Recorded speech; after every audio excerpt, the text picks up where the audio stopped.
নমস্কার। নতুন একটা রেসিপি আপনাদের সাথে শেয়ার করতে চলে এলাম। আজ আমি বলবো ফুলকপির রোস্ট আমি কিভাবে বানালাম। বাড়িতে বানিয়েছিলাম, দারুণ টেস্ট হয়েছিল। চলুন দেখে নেওয়া যাক রেসিপিটা। মিডিয়াম সাইজের একটা ফুলকপি আমি নিয়ে নিয়েছি, আর আগে আমি এটাকে ভালো করে জল দিয়ে ধুয়ে নিয়েছি। এরপর এর যে বড় ফুলগুলো, সেই বড় ফুলগুলো আমি আস্তে আস্তে কেটে নেব। ভিতরের দিকের ফুলগুলো যেহেতু একটু ছোট হয়, তাড়াতাড়ি গলে যাবে, সেই জন্য ভিতরের ফুলগুলো আমি নিইনি। বাইরের দিকের যে বড় ফুলগুলো, সেই রকম 10-12টা পিস আমি নিয়ে নিয়েছি। কড়াইতে 2 চামচ রিফাইন্ড অয়েল দিয়ে দিলাম, কারণ ফুলকপির পিসগুলোকে হালকা করে ফ্রাই করতে হবে। তো পিসগুলোকে কড়ার মধ্যে দিয়ে দিলাম, এবং অল্প যে তেল দিয়েছি তাতেই আমি পিসগুলোকে হালকা করে ফ্রাই করে নেব, এবং সমস্ত দিকটাই যাতে ভালোভাবে ফ্রাই হয় সেদিকটা একটু খেয়াল রাখতে হবে।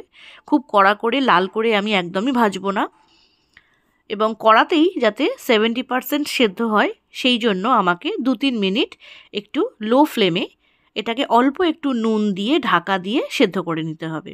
ফুলকপিগুলোকে ভাজা হয়ে গেছে, এইবারে আমি এগুলোকে কড়া থেকে আস্তে আস্তে করে অন্য একটা পাত্রে সরিয়ে রাখবো।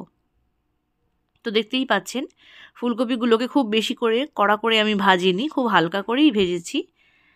এরপর ওই কড়াইতেই দিয়ে দেব আরও 2 চামচ রিফাইন্ড অয়েল, এবং তার মধ্যে আমি দিয়ে দিচ্ছি 4টে মিডিয়াম সাইজের পেঁয়াজ, খুব রাফলি চপ করা, এবং ওজন মোটামুটি 200 গ্রামের মতো হবে। তো পেঁয়াজগুলোকেও হালকা করে আমি ভাজবো যাতে এর কালার না চেঞ্জ হয়।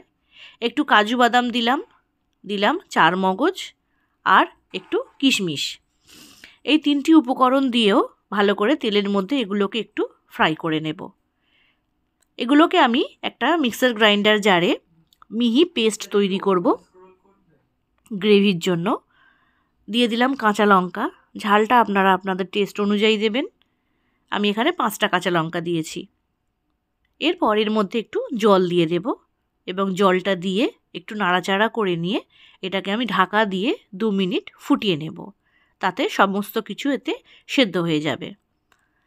তো এটাকে আমি একবার ঢাকা দিয়ে দেব। ঢাকা দিয়ে মিডিয়াম ফ্লেমে আমি এটাকে 2 মিনিট ফুটিয়ে নেব।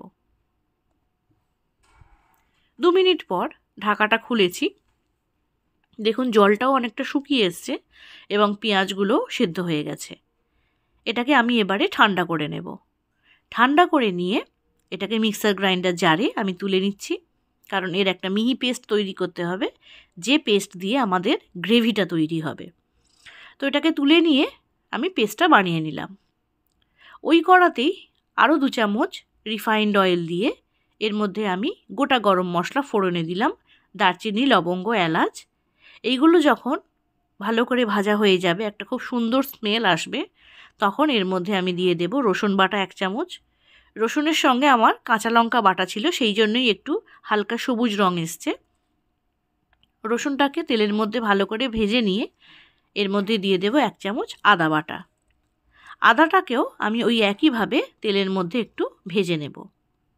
তো আদা আর রসুন থেকে যখন কাঁচা গন্ধ চলে যাবে, এর মধ্যে নুন দিয়ে দেব পরিমাণ মতো। 2 টেবিল স্পুন নুন দিলাম, ধনে গুঁড়ো দিলাম 1 টেবিল স্পুন, জিরে গুঁড়ো 1 টেবিল স্পুন, আর অল্প একটু কাশ্মীরি রেড চিলি পাউডার কালারের জন্য। এই রান্নায় কিন্তু হলুদের ব্যবহার একদমই হয় না, ফুলকপির রোস্ট একটু সাদা রঙেরই হয়, সেই জন্য আমি হলুদ এখানে দিলাম না। টক দই দিয়ে দিলাম 50 গ্রাম, এটাকে আমি একটু চিনি দিয়ে ফেটিয়ে নিয়েছি। চিনিটা এই কারণেই দেওয়া যাতে রান্নায় নুনের ব্যালেন্সটা ঠিক থাকে এবং টক দইয়ের টক ভাবটা কেটে যায়। পেঁয়াজের যে পেস্ট আমি তৈরি করেছিলাম, সেই পেস্ট এবারে আমি এই মশলার মধ্যে দিয়ে দিলাম। মশলা থেকে দেখতেই পাচ্ছেন তেল ছেড়ে এসেছে, তো মশলাটা আমাদের খুব ভালো কুক হয়ে গেছে। তো তার মধ্যে পেঁয়াজের পেস্টটা দিয়েও আরও একটু কষিয়ে নেব। যেহেতু পেঁয়াজগুলোকে আগে রান্না করাই ছিল, সেই জন্য বেশি সময় দিতে হবে না। অবশ্যই এখানে ঢাকা দিয়ে রান্নাটা করতে হবে, কারণ যেহেতু এর মধ্যে কাজু বাদাম বাটা রয়েছে, ছিটকে আসতে পারে। তো এখানে দেখুন গ্রেভিটা কিন্তু অলমোস্ট তৈরি হয়ে গেছে। এইবারে ভেজে রাখা ফুলকপিগুলো এর মধ্যে আস্তে আস্তে দিয়ে দেব।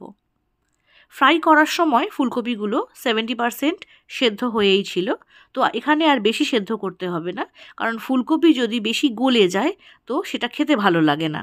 একটু শক্ত থাকলেই ফুলকপিটা খেতে ভালো লাগে। তো এই গ্রেভির মধ্যে দিয়ে মিডিয়াম ফ্লেমে আমি 2 মিনিট একটু ফুটিয়ে নেব। তো ফুলকপিগুলোকে গ্রেভির মধ্যে ভালো করে মাখিয়ে দিলাম এবং ঢাকা দিয়ে রেখে দিলাম এটাকে 2 মিনিটের জন্য মিডিয়াম ফ্লেমে, যাতে যেটুকু বাদবাকি সেদ্ধ হওয়ার রয়েছে সেটা এখানে সেদ্ধ হয়ে যাবে। তো 2 মিনিট ওয়েট করতে হবে আমাদের ঢাকাটা দিয়ে। 2 মিনিট পর আমি ঢাকাটা খুলেছি। দেখুন, ঢাকা খোলার পর এর কালারটা কিন্তু খুব সুন্দর এসে গেছে এবং রান্নাটা আমাদের হয়েই গেছে। হালকা হাতে একটু নাড়াচাড়া করে দেব গ্রেভিটাকে। গ্রেভিটা যতটা প্রয়োজন আপনি সেই অনুযায়ী রাখবেন। তো এইরকম হলেই আমার মোটামুটি রান্নাটা প্রায় শেষের পথে। এইবারে একদম শেষে এর মধ্যে আমি 1/2 চামচ ঘি দিয়ে দেব, কারণ ফুলকপির রোস্টে একটু ঘি দিতে লাগে ভালো সেন্টের জন্য। আর একটু গরম মশলা, 1/2 টেবিল স্পুন গরম মশলা ওপর থেকে ছড়িয়ে দিলাম। ঘি এবং গরম মশলাটাকে ভালো করে এর মধ্যে নাড়াচাড়া করে আমি সঙ্গে সঙ্গে এটাকে ঢাকা দিয়ে দেব এবং গ্যাসটাকে বন্ধ করে দেব। তো দেখুন, কত অল্প সময়ের মধ্যেই আমাদের ফুলকপির রোস্ট তৈরি হয়ে গেল, দারুণ স্বাদের। একই রকমভাবে ফুলকপি খেতে খেতে আর ভালো লাগে না শীতকালে, তো একটু অন্যরকমভাবে করে দেখলাম। তো গরম গরম ফুলকপির রোস্ট সার্ভ করুন গরম ভাতের সঙ্গে বা যে কোনো রুটি পরোটার সঙ্গে, দারুণ লাগে। আমি করেছিলাম বাড়িতে, আমি নিজে খেয়েছি, টেস্ট করেছি, তো আমার ভীষণই সুন্দর লেগেছে। তো এইরকমভাবে বিভিন্ন রেসিপি আপনাদের সাথে শেয়ার করব।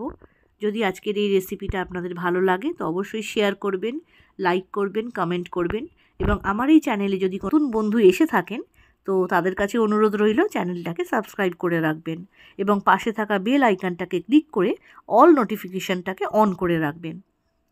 তো আজকের জন্য এইটুকুই। আশা করি আপনাদের এই রেসিপি ভালো লেগেছে। তো বিদায় নিলাম, আবারও দেখা হবে নতুন কোনো রেসিপি নিয়ে। সবাই ভালো থাকবেন, সুস্থ থাকবেন। ধন্যবাদ।